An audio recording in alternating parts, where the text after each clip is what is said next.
Oggi la costituente per la sezione di Agrigento. Con piacere e con molto gradimento ho accettato questo incarico di essere presente ad Agrigento, perché Agrigento ce l'ho anche nel cuore, perché è una città dove io ho cresciuto, ho fatto la scuola media e quindi mi ricordo tanti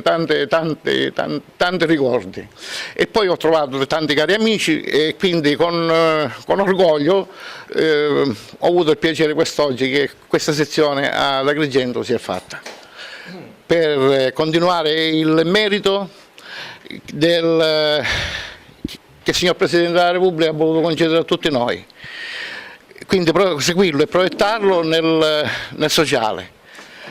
fra la gente, farci conoscere, essere utili al bisogno. Sono molto orgogliosa e felice di aver accettato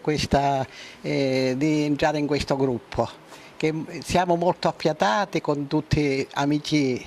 veramente, ho trovato, e quindi ringrazio un po' tutti. È stato un impegno che abbiamo seguito tutti assieme, abbiamo una forte squadra, ecco, siamo pochi ma buoni, come si usa dire,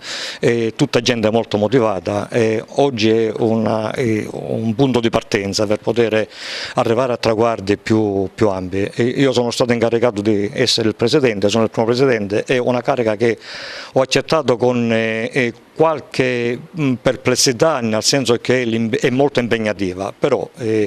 sono circondato da gente tutta motivata, come dicevo prima, per cui sono sicuro che faremo un percorso che ci farà distinguere. Cavaliere, i target principali dei cavalieri quali sono? Quali sono gli obiettivi che i cavalieri della sezione di Agrigento vogliono conseguire nel corso del tempo? Sì, saranno quelli di accomunare tutti i cavalieri che esistono in provincia per essere tutti vicini, in modo che si possano portare avanti delle tematiche culturali, sociali, anche sportive, nonché religiose, in modo da coinvolgere sia i cavalieri che tutta la cittadinanza a partecipare a questi eventi, in modo da avere più visibilità, essere presenti nel territorio e cercare di migliorare con il nostro piccolo contributo la società moderna.